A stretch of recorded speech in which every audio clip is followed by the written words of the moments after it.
Congress operation Akarsh మరింత వేగంగా విస్తరిస్తోంది. ముందుగా గర్వాపసిపై దృష్టి పెట్టింది. గతంలో కాంగ్రెస్ నుంచి బీఆర్ఎస్లోకి వెళ్లిన ఎమ్మెల్యేలను ఒక్కరొక్కరిగా హస్తం గూటికి తీసుకొచ్చేలా వ్యూహరచన చేస్తోంది. 9 మంది ఎమ్మెల్యేలు కాంగ్రెస్లోకి వచ్చేందుకు సిద్ధమయ్యారు. వీరిలో చర్చలు పూర్తయినట్టు తెలుస్తుంది. ఇప్పటికే ఖైరతాబాద్ ఎమ్మెల్యే దానం నాగేందర్ కాంగ్రెస్ కండువా కప్పుకున్నారు. BRS secretary general K Keshava Rao రేపు సీఎం రేవంత్ రెడ్డి సమక్షంలో పార్టీలో చేరుతున్నారు. త్వరలో 2018లో కాంగ్రెస్ పార్టీ నుంచి గెలిచి బీఆర్ఎస్లో చేరిన వారంతా హస్తం గూటికి చేరుతారని ప్రచారం అవుతోంది.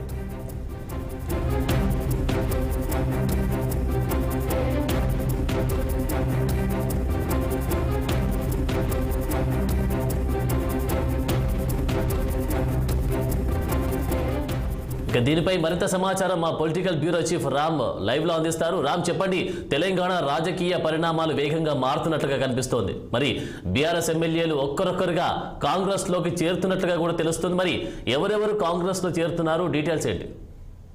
ఆనంద్, లోక్సభ ఎన్నికల వేళ రాష్ట్రంలో రాజకీయ వేడి మొదలైందని చెప్పి అనుకోవాలి. రాష్ట్రంలో అధికారంలోకి వచ్చిన కాంగ్రెస్ పార్టీ ప్రతిపక్ష పార్టీ అయిన బీఆర్ఎస్ను రాజకీయంగా దెబ్బతీసే వ్యూహంలో కసరత్తు మొదలుపెట్టింది. ఇప్పటికే గేట్లు ఓపెన్ చేశాము అని చెప్పిన ముఖ్యమంత్రి రేవంత్ రెడ్డి ఒక్కొక్కరిని కూడా కాంగ్రెస్లో చేర్చుకునేందుకు కసరత్తు మొదలుపెట్టారు.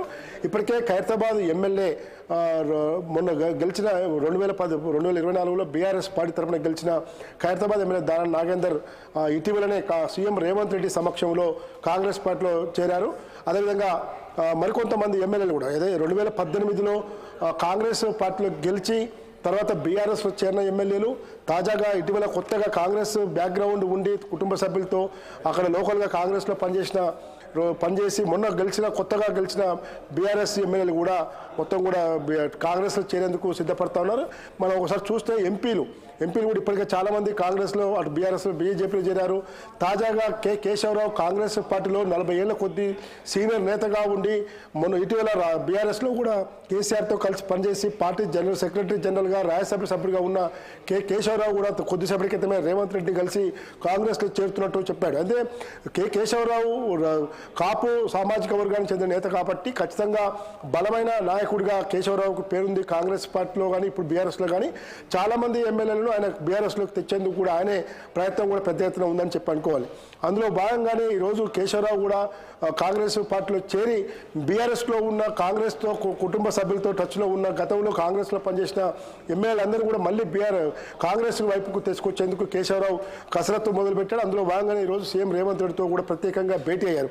ఇందులో మనం ఒకసారి చూస్తే మాజీ మంత్రి ప్రస్తుత మహేశ్వరం ఎమ్మెల్యే సబితా ఇంద్రారెడ్డి గతంలో కాంగ్రెస్ సహాయంలో హోంమంత్రిగా పనిచేసింది. బీఆర్ఎస్ 2018లో బీఆర్ఎస్ చేరిన తర్వాత కూడా మంత్రిగా పనిచేసింది. ప్రస్తుతం బీఆర్ఎస్ ఎమ్మెల్యేగా మహేశ్వరం నుంచి కొనసాగుతున్నారు. సుధీర్ రెడ్డి ఎల్బీనగర్ నియోజకవర్గం నుంచి ప్రాతినిధ్యం వహిస్తున్నాడు. 2018లో ఇతను కూడా కాంగ్రెస్ పార్టీ నుంచి బీఆర్ఎస్లో చేరాడు. దాంతోపాటు బండ్ల కృష్ణమోహన్ రెడ్డి గద్వాల ఎమ్మెల్యే, అతను గతంలో కాంగ్రెస్ పార్టీలో ఉన్నప్పటికీ కూడా టీఆర్ఎస్ తెలంగాణ ఉద్యమము ఇదంతా వచ్చిన నేపథ్యంలో బీఆర్ఎస్లో చేరి ఆయన రెండోసారి ఎమ్మెల్యేగా కొనసాగుతున్నారు.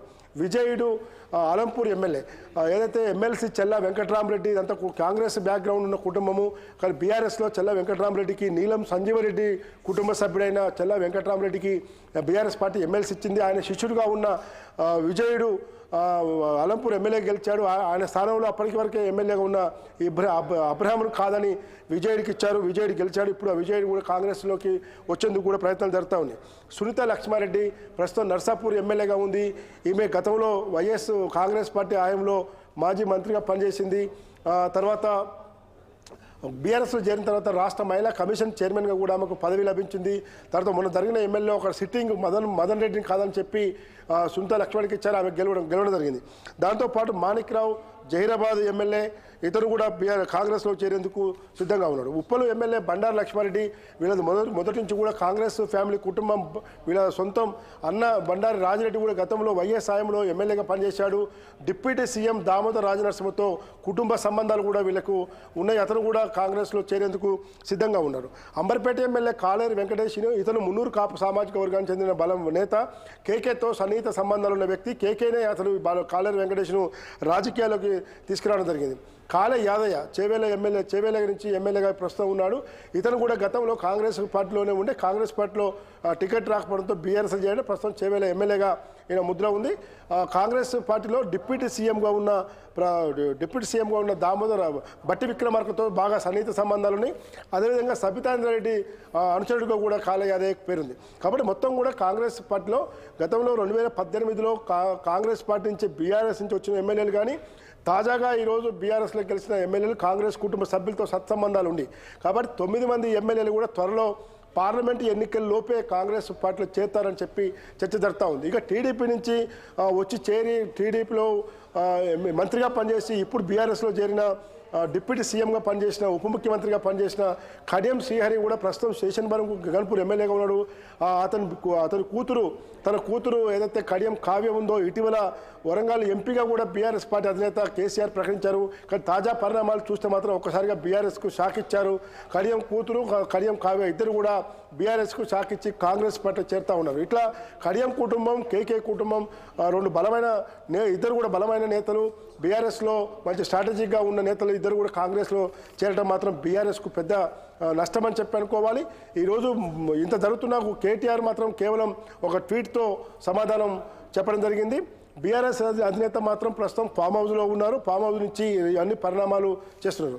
స్పష్టంగా ఈరోజు బీఆర్ఎస్ను వీడుతుండడానికి ప్రధాన కారణం ఒకటి లిక్కర్ కుంభకోణంలో కవిత అరెస్ట్ అయి తిహార్ జైల్లో ఉండటం, అదేవిధంగా భూ కబ్జాలు పెద్ద ఎత్తున ఆరోపణలు రావటం, మరోవైపు ఫోన్ ట్యాపింగ్ వ్యవహారం బీఆర్ఎస్ను కదిలిందని చెప్పి అనుకోవాలి. ఫోన్ ట్యాపింగ్ వ్యవహారం మొత్తం కూడా ఒక బలమైన సామాజిక వర్గానికి చెందిన పోలీస్ అధికారులే ఈరోజు ఫోన్ ట్యాపింగ్ వ్యవహారంలో ఎక్కువ మంది ఉండటం, కేసీఆర్, హరీష్ రావు, కేటీఆర్, సంతోష్ రావు, కవిత వీళ్ళందరూ చుట్టాలుగా వాళ్ళంతా కూడా ఉండటం అనేది ఈరోజు పెద్ద ఎత్తున ఫోన్ ట్యాపింగ్ వ్యవహారం బీఆర్ఎస్ మెడకు ఉచ్చు బిగిసిందని చెప్పి అనుకోవాలి.